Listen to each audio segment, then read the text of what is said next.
Good afternoon, everyone. With a quorum of members present and the posted time having arrived, I'll call the Public Health and Safety Committee for Monday, August 21st, 2023 to order. Quorum of members is present and Alder McElhaney is excused from this meeting. The first item on our agenda for tonight is to approve the minutes of our two previous meetings, 7/17 and 8/8 of 23, copies of which are in the packets. Did anyone note any corrections that they needed for the minutes? If not, I'll take a motion to approve both sets. Move to approve minutes. Okay, motion from Denny. Is there a second? I'll second. Second from Henke. Further discussion? Seeing none, members in favor signify by saying aye. Aye. Aye. Aye. Opposed? None are opposed. The minutes are approved. Item number 2 is to consider denial of various approval or denial of various license applications. You've got them before you in the packet. We have a couple that are recommended for denial by our ordinances. Applicants recommended for denial have the right to address the committee to discuss their record.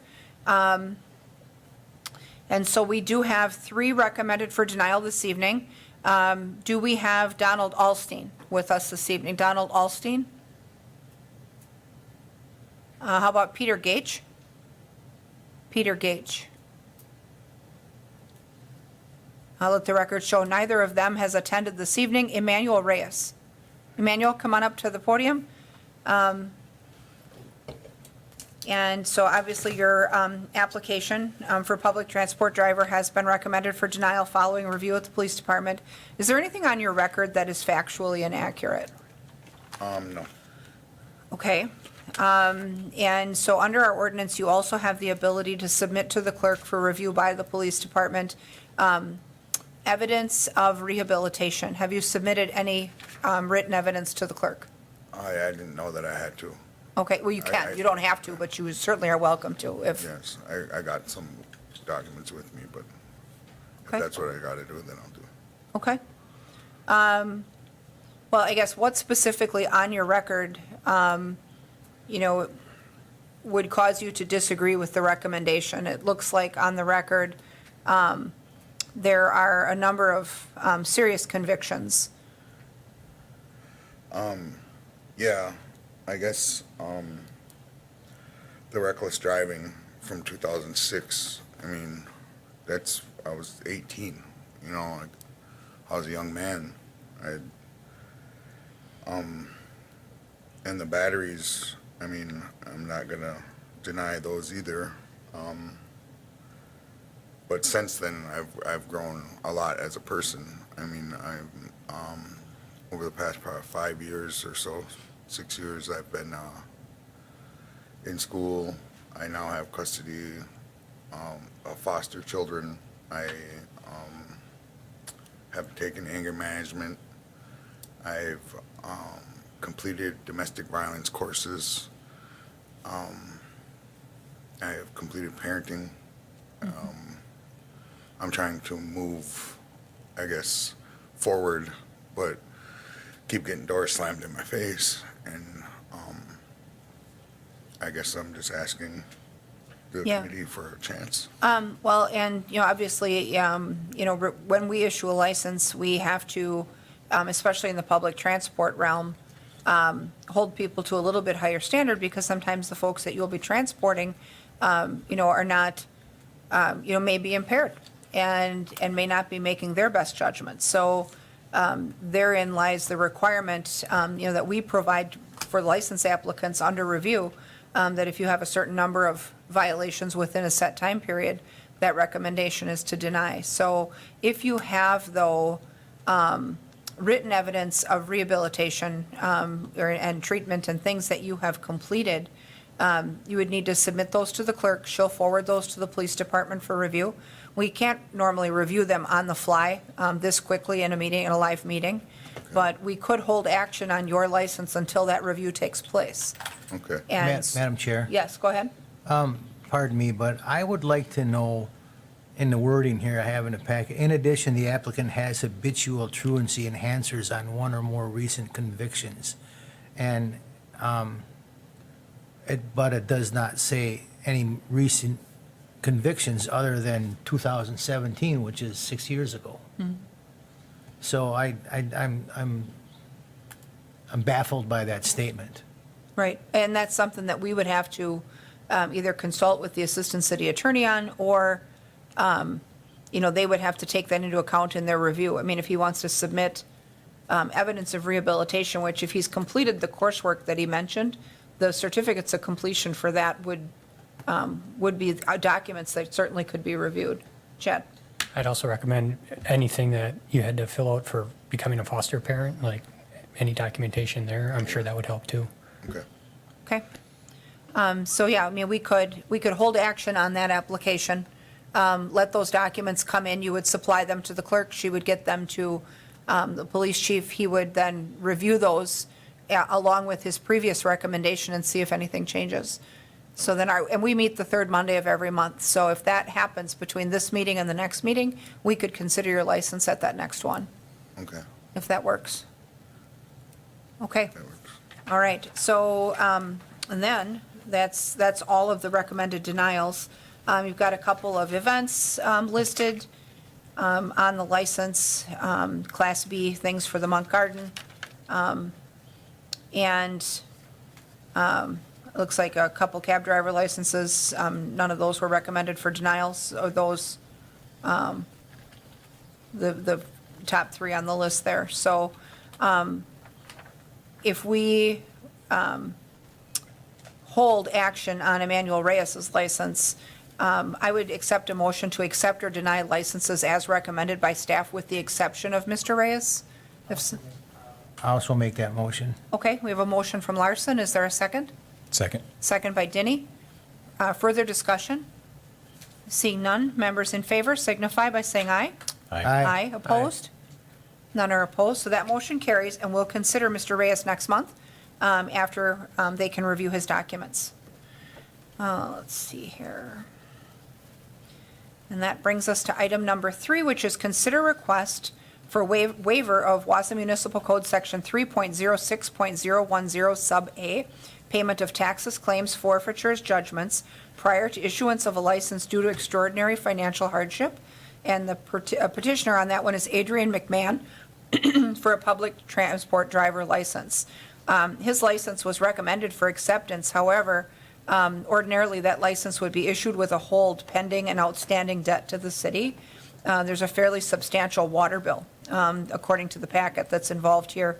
Although Mr. McMahon is requesting a waiver, sometimes that kind of becomes a chicken and an egg situation where if they can't work, they can't pay us for what they owe. So I don't know if Mr. McMahon is in attendance tonight. He is not. But that certainly is a decision that we would have to make if we're willing to issue the license so that he's able to work, understanding that this bill is still outstanding. Madam Chair? Go ahead.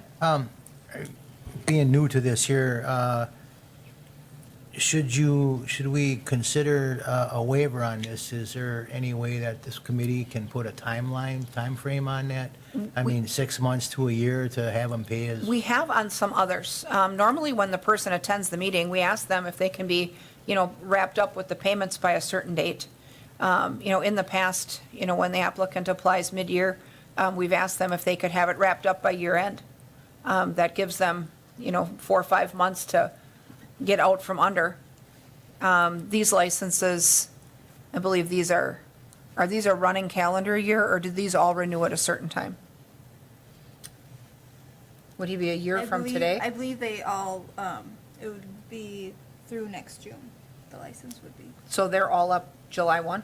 Okay, so these are just like bartender licenses and everything else, they all renew July 1st.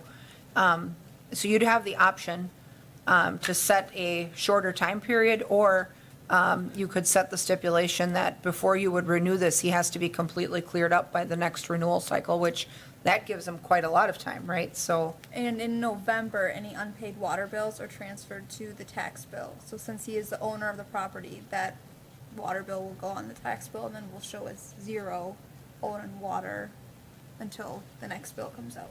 okay, so it would transfer to the property tax anyway. Right. Okay. So I guess it's up to you guys if you want to approve the exception, knowing that this water bill, if it's not cleared by November, is going to end up on his taxes anyway. This is for a Cab public- driver. Oh, cab driver, okay. I don't, Go ahead. I don't recall seeing him having issues last year at any time paying these bills. That I'm not aware of. I'd have to. I mean, I assume it would have came to us if he did. Right, because we don't issue licenses if there are debts owed to the city, generally. So, and he did have a license in 2022, so, correct, he has paid previously. I guess I'd be willing to give him a chance here on this one. Okay. Through the end of the license term, so we give Yeah. them until June 30th to pay it up? Yeah, Okay, so I'll move, yeah. okay. So we have a motion then to grant the waiver and approve the license for Adrian McMahon with the outstanding balance. And with the request that that balance be cleared up before the license would renew again. Is there a second? I'll second it. Second by Larson. Further discussion? Go ahead, Doug. Question. So when did we discover this discrepancy? Well, did he just Before we- apply? It comes, when they get the background check for the application is when it gets found. We approved it. And you approved it? Oh, I thought we approved this on the last. No, this is his first, this is a new Oh, application, okay, right? got And it, got it. since he applied, there has been a late fee charged to the water account, which is why that total is now at $924. It has gone up since he applied. Sure. Okay, Okay. all right. So with a motion and a second on the floor then to grant the waiver, understanding that the bill exists, members in favor signify by saying aye. Aye. Aye. Aye. Opposed? None are opposed, that motion carries. Okay. All right, and that brings us to item number 4, consider Central Business District obstruction permit from Sugar and Spice Cheesecakes at 419 Forest Street. They're asking for a couple of tables and chairs outside on the sidewalk for people to eat. Ordinarily, when we've had those reviewed, as long as they're movable and they're able to be moved out of the way if people need to get in or get through, we've not ever had a problem with those permits. In fact, we just allowed something that looks similar to the photos they submitted for Krieger's Bakery. Does anyone have questions on this at all? Madam Chair? Yeah? I'll make the motion that we move this forward. Okay. And let them have their space on the sidewalk. Sure. So we have a motion from Larson to approve. Is there a second? I'd second. Second from Denny. Further discussion? Seeing none, members in favor signify by saying aye. Aye. Aye. Aye. Opposed? None are opposed. That motion carries. Item 5 is discussion and possible action regarding an ordinance amending Section 9.04.010, state statutes adopted, and Section 1.01.025, issuance of citations regarding restrictions on the use of facsimile firearms. You've got some information in your packets on this particular one, as far as the definition of what a facsimile firearm is, and then a recent situation that unfolded whereby it was discovered that we did not have a mechanism to regulate the use of that type of item, and then therefore it seems that there was no fine to be levied. Is that, I guess we'll call on Deputy Chief Barnes to help us out with this one? So in many cases, our ordinances adopt state statute. Generally speaking, we adopt state statute in situations where the penalty in circuit court is a forfeiture, as opposed to a misdemeanor, and next up in line would be a felony. So when it's a forfeiture, it's all about paying a fine. Historically, this city takes the position that if an individual is going to be issued a citation that results in a fine, we'd rather have the fine come through municipal court than go through circuit court. And, you know, a significant component of that is the revenue from that fine comes to the city to help support the operations of the city as opposed to going to the county or the state through circuit court. Well, sure, and I imagine the municipal process is maybe even a little faster with the backlog, so, Yeah, that doesn't mean that there aren't circumstances where we do use criminal court, even though we might have the opportunity that comes in the discretion of the officer looking at each specific situation. But in this case, it's something we would have issued a citation for and brought it through municipal court if that were an option. so this really would only give you the option to issue a municipal citation versus follow the statutory penalty. This is just basically an extra tool in the toolbox, depending on the circumstances? Is that kind of where we're going? Correct. In most cases, with the use of a facsimile firearm in circumstances like this, it's going to go one of two ways. They're either, if they were found guilty, they'd either pay a fine to the county or the state, or they'd pay a fine to the city.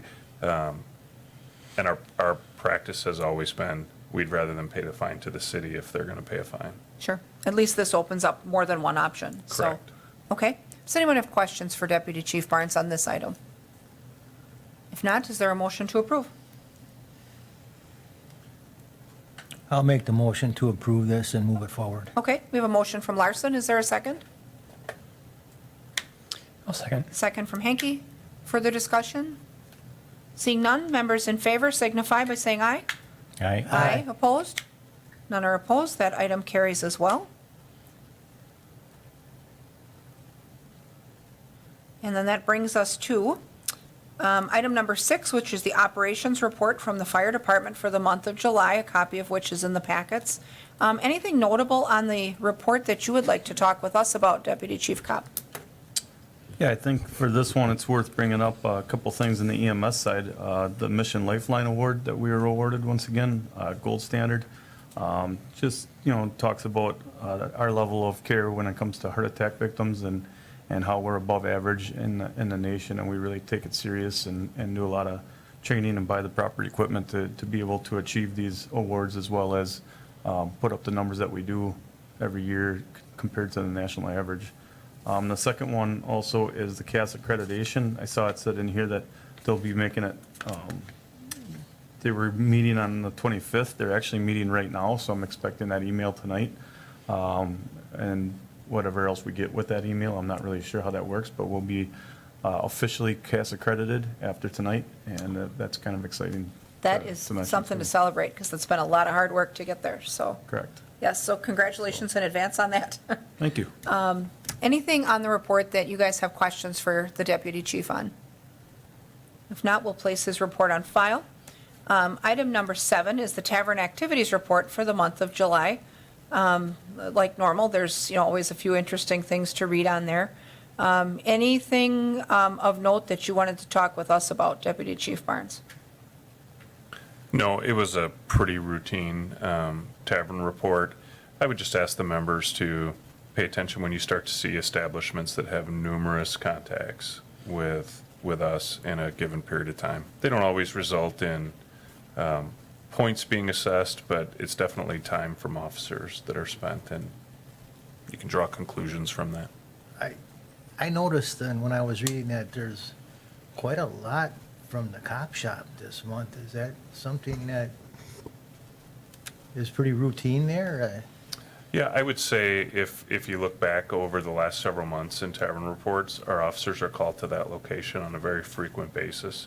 And there's nothing to do, no action that needs to be taken at that point, other than asking this committee to recognize that there's a lot of officer man hours, there are a lot of complaints to that area, and our hope is to partner with them in a more robust way to be able to solve those issues, which include timely delivering of surveillance footage to us to assist us in helping them.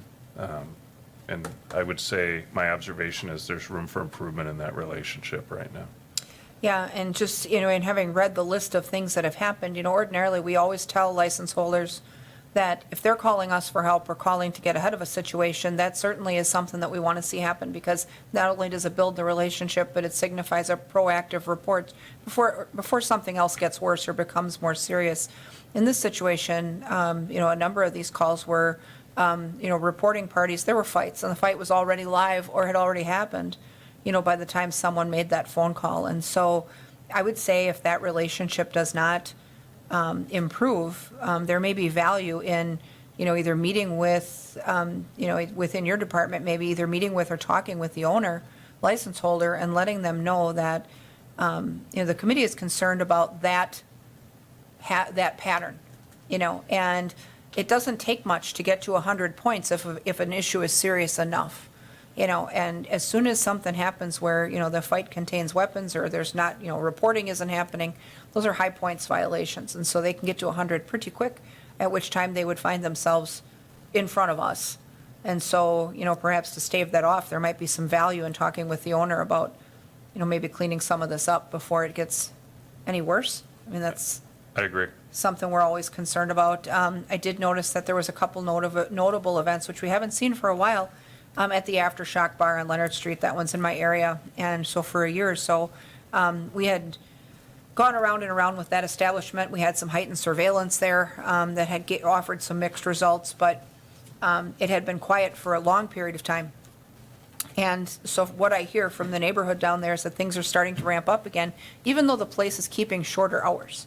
And so we believe that financially it may be struggling. It's closing early. It doesn't have, the full bar hours that a person would expect. And so the behavior that we were watching for during dedicated patrol between 11 and 2 now is starting to happen between 7 and 9. And so, it's shifted, and so it's starting to ramp up again down there, though. So hopefully that owner understands that, the license is a privilege and not a property right, and they need to be good neighbors because they're sitting in the middle, like many of our establishments sit in the middle of a residential neighborhood. So hopefully that gets better. Anything else on the report that anyone has questions on? One thing I'd like to add is Sure. I did speak with the owner and agent of Cruise Inn today. Okay. And he said that they were open 6 days a week until the end of May. And then they went to summer hours, which have been Tuesdays and Thursdays from 3 until 10. And it is still for sale, and that they plan to go back to their full regular hours in September. So, This is strange because that also is in my area. And so there was no such thing as summer hours. They were open all the time, and they were open full hours, and they were open late.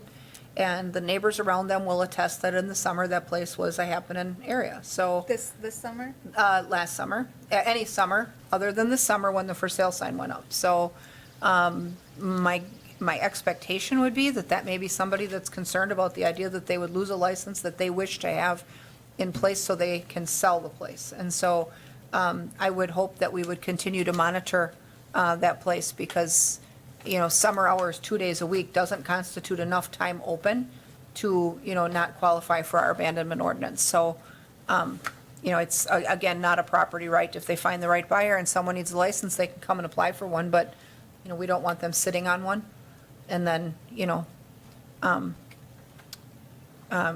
making excuses for things like summer hours. So there was never a need for summer hours before. So, any additional questions on the report or notable items? If not, we'll place that report on file as well.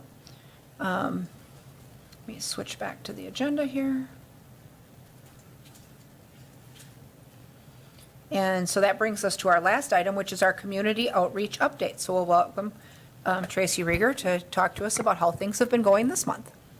Hello, thank Welcome. you for having me tonight.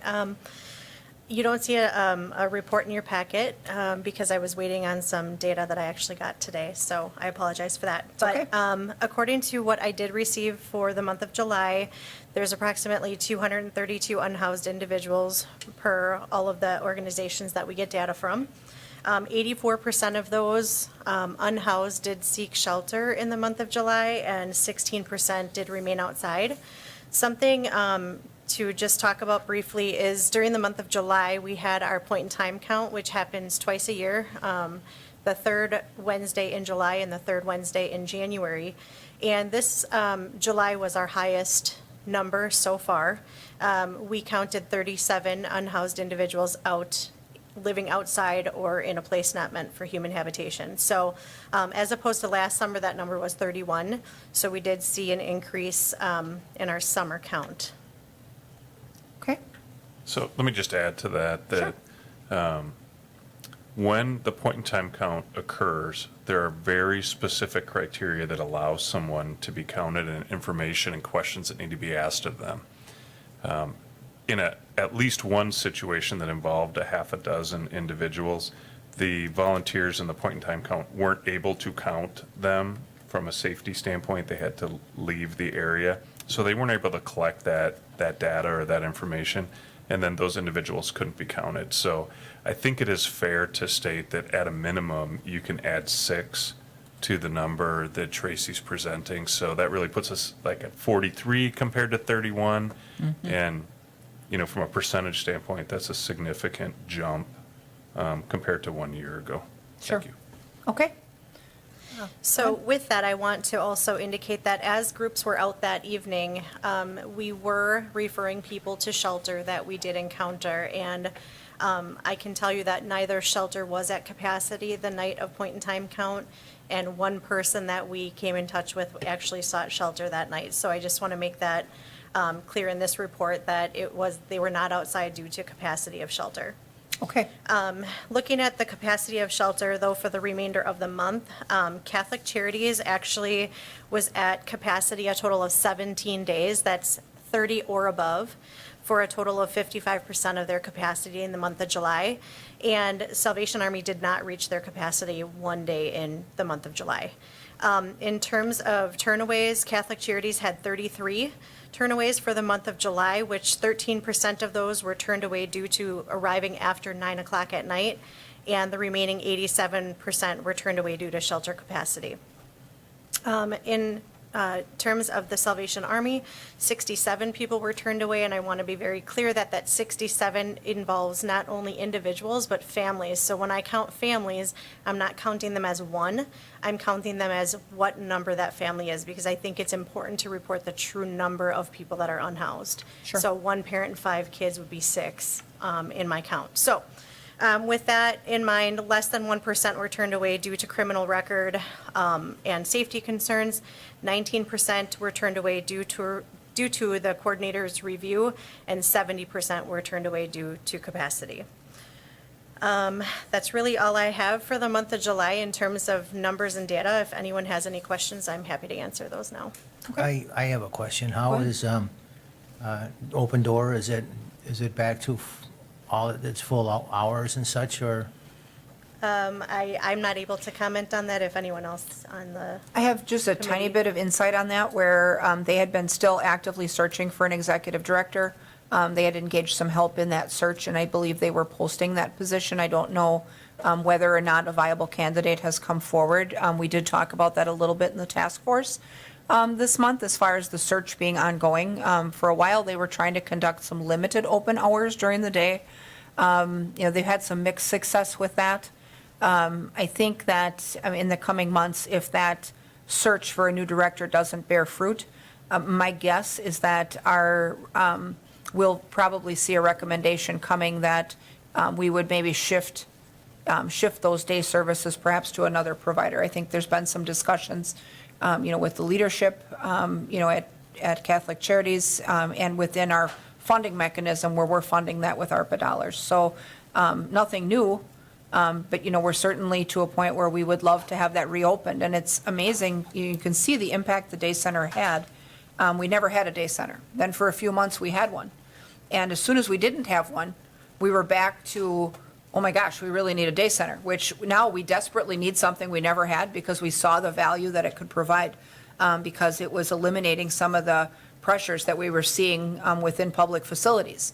And, pressure on things that, like the library and in our parking facilities and that. So obviously, the sooner we can get day services back, the better. But, I think they also have some struggles in finding the right person and being able to provide the right service in the right time. So for now, I think we're still kind of stuck, right? We're still feeling that pressure.